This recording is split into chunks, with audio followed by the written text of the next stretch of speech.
Have you ever come across the enticing promise of a natural oral insulin, maybe from something like bitter melon, touted as this miracle cure for diabetes? Mhm. It sounds almost too good to be true, doesn't it? Today, we're taking a deep dive into exactly those kinds of health claims, specifically around diabetes, peptides, and the real science behind what your body can actually absorb. It is. It's an understandable allure, truly, especially for conditions like diabetes, which, often require lifelong management, maybe injections. And that's why Professor Lin's work is so vital here. He really acts as our guide, helping us sort of dissect the fake and real aspects of these oral insulin and peptide claims. He's urging you, our listener, to sharpen your critical thinking skills. Exactly. So our mission today is to unpack these claims, understand the basic biology, but without getting totally bogged down in medical jargon, and learn how to spot credible science versus, just marketing hype. What does your body actually do with peptides when you swallow them? Oh. Professor Lin's research is our roadmap here. Let's get into it. Okay, so let's unpack this with a specific example. Bitter melon peptide. We've all seen articles, right? Touting it as a global, unique, oral, natural plant-based insulin.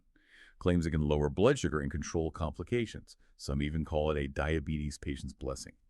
But here's where Professor Lin's deeper dive really exposes some uncomfortable truths. What specifically did he find that makes these claims so questionable? Right.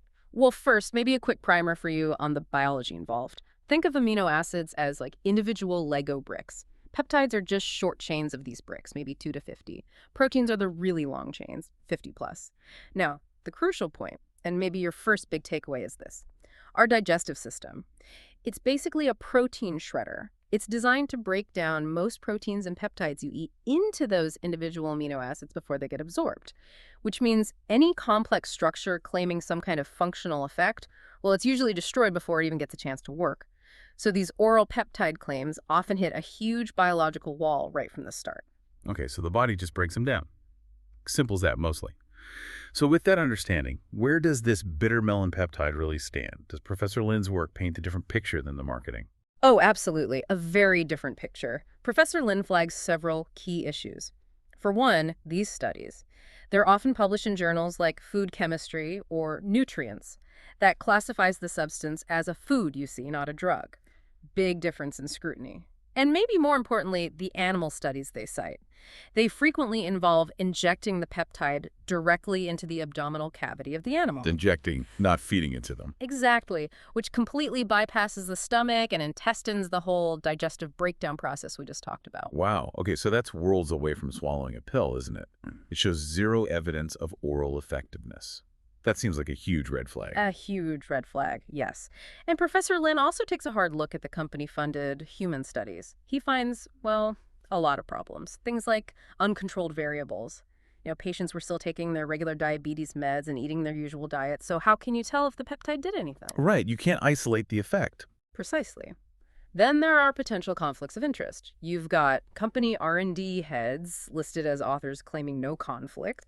Seems unlikely.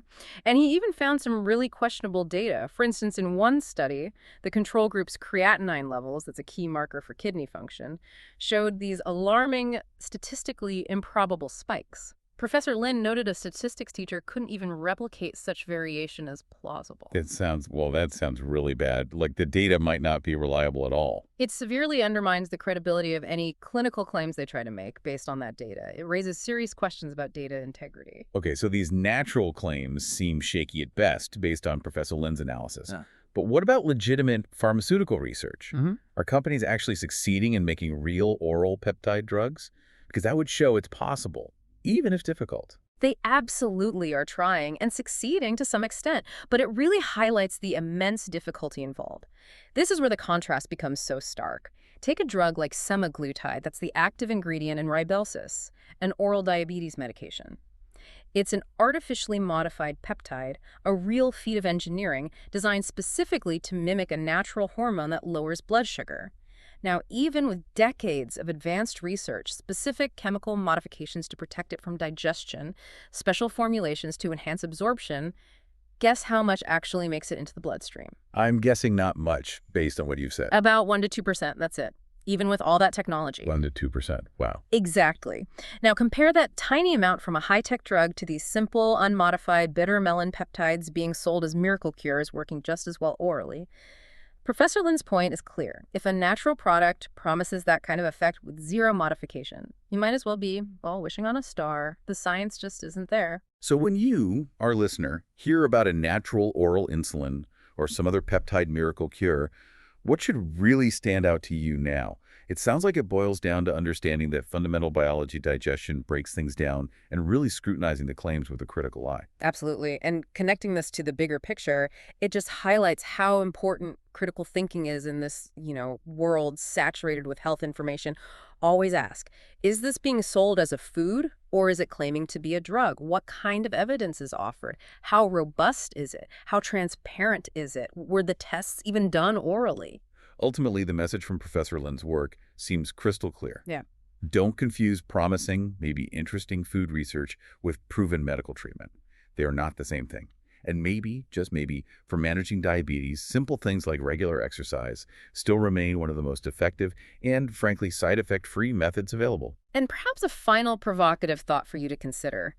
Given these immense scientific hurdles, the sheer difficulty and cost in creating a truly effective oral peptide drug like semaglutide, what responsibility do we as consumers have in verifying health claims that just seem way too easy or, frankly, too good to be true? Remember, staying informed and asking those critical questions is always your best defense against misinformation.